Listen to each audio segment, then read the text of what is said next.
எங்கள் மாமியார் வீடு வந்து தென்காசி. ஒவ்வொரு முறை ஊருக்கு போகும்போதும் அங்கே வந்து தோட்டத்தில் வயலில் விளைஞ்சதெல்லாம் வந்து கொடுத்து அனுப்புவாங்க. இந்த முறை நான் அப்படி என்னெல்லாம் கொண்டு வந்திருக்கேன் அப்படின்னு வந்து பார்க்கலாம். ஃபஸ்ட்டு இருந்த பேக்கில் வந்து பார்த்திங்கன்னா ஃபுல்லாக வந்து தேங்காய் வச்சுருந்தாங்க. இந்த தேங்காய்லாம் வந்து பார்த்திங்கன்னா எங்கள் தோட்டத்தில் உள்ள தென்னை மரத்தில் வந்து விளைஞ்ச தேங்காய். ஸோ அதில் வந்து கொஞ்சம் தேங்காய்லாம் வந்து கொடுத்துருந்தாங்க. அடுத்து இந்த ஒரு கவரில் வந்து பார்த்திங்கன்னா கொஞ்சம் புளியெலாம் வந்து வச்சுருந்தாங்க.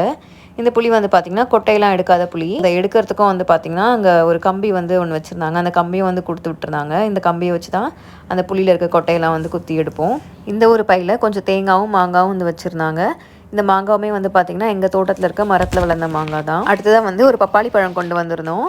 கிளம்புற அவசரத்தில் பப்பாளி பழத்தை வந்து அடியில் வச்சுட்டு மேலே வந்து இந்த தேங்காய் மாங்காய்லாம் வச்சதுனால பப்பாளி வந்து கொஞ்சம் வந்து பார்த்திங்கன்னா கொஞ்சம் அடிபட்டு வந்துருச்சு. அடுத்ததான் இந்த கவரில் என்ன இருக்குன்னு பார்க்கலாம். அங்கே வந்து பார்த்திங்கன்னா வீட்டில் வந்து மாடு இருக்குது. இங்கெல்லாம் வந்து நம்ம வந்து பேக்கெட் தயிர் தான் வாங்கி சாப்பிடுவோம். ஸோ இந்த பசுமாட்டோட தயிர் எடுத்துகிட்டு வரலாம் அப்படின்றதுனால அங்கே வந்து பால் வந்து காலையிலே பாலில் வந்து என்ன பண்ணேன்னா அந்த தயிர் வந்து ஊற்றி. ஸோ இது வந்து பார்த்திங்கன்னா சுத்தமான பசுமாட்டோட தயிர். இதில் வந்து எந்த ஒரு கலப்படமும் இல்லாமல் அப்படியே வீட்டில் கறந்து அந்த பாலில் வந்து துவைச்ச தயிர் இது. அதுக்கப்புறமா வந்து தோட்டத்தில் விளைஞ்ச இந்த ஃப்ரெஷ்ஷான வெண்டைக்காய், அதுக்கப்புறம் கத்திரிக்காய் இதெல்லாம் வந்து கொடுத்து விட்டுருந்தாங்க. கத்திரிக்காய் வந்து பார்த்திங்கன்னா மோஸ்ட்லி வந்து அங்கே வெள்ளை கத்திரிக்காய் தான் இருக்கும். ஃபஸ்ட்டு ஊருக்கு போகும்போது வீட்டில் வந்து இந்த கத்திரிக்காய் வச்சுருப்பாங்க. நான் வந்து அதை பார்த்து முட்டை அப்படின்னு நினச்சிட்டேன். அப்புறமா வந்து பார்த்திங்கன்னா அது வந்து வெள்ளை கத்திரிக்காய். இது ஃபுல்லாக வந்து பார்த்திங்கன்னா அரிசி. அடுத்ததாக இந்த ஒரு பேக்கில் வந்து என்ன இருக்குன்னு பார்க்கலாம். இது வந்து என்னென்னு பார்த்திங்கன்னா ஒரு வகையான நெல்லிக்காய். நானே வந்து பார்த்ததும் ஷாக் ஆகிட்டேன். இது வந்து பக்கத்து வீட்டில் வந்து மரத்தில் வளர்ந்துருந்துச்சு. அவங்க வந்து ஃப்ரெஷ்ஷாக பறித்து கொடுத்தாங்க. இதுலேயும் கொஞ்சம் புளி வச்சுருந்தாங்க. இது வந்து கொட்டையெல்லாம் எடுத்த புளி. இந்த ஒரு பாக்ஸுமே வந்து பார்த்திங்கன்னா எங்கள் மாமியார் வீட்டில் இருந்தால் எடுத்துகிட்டு வந்தேன்.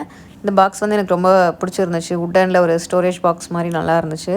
ஸோ இதுக்கு வந்து பார்த்திங்கன்னா மூடியும் இருக்குது. இது நம்ம வார்னிஷ் ஏதாவது அடிச்சிட்டோன்னா பார்க்க நல்லாயிருக்கும். அடுத்தது கடைசியாக ஊரில் இருந்து ஒரு தென்னங்கன்றும் வந்து எடுத்துகிட்டு வந்துட்டோம்.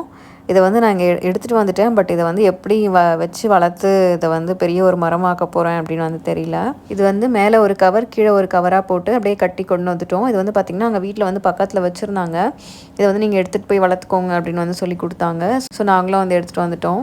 பப்பாளி வந்து உடனே கட் பண்ணிட்டோம். கொஞ்சம் கசப்பாக இருந்தது, மற்றபடி ஓகே. இதெல்லாம் தான் நான் வந்து ஊர்லேருந்து கொண்டு வந்த வெஜிடபிள்ஸ். இது எல்லாமே வந்து பார்த்திங்கன்னா தோட்டத்தில் ஃப்ரெஷ்ஷாக வளர்ந்த வெஜிடபிள்ஸ். உங்களுக்கு இந்த வீடியோ பிடிச்சிருந்துச்சுன்னா வந்து லைக் பண்ணுங்கள். தேங்க்யூ.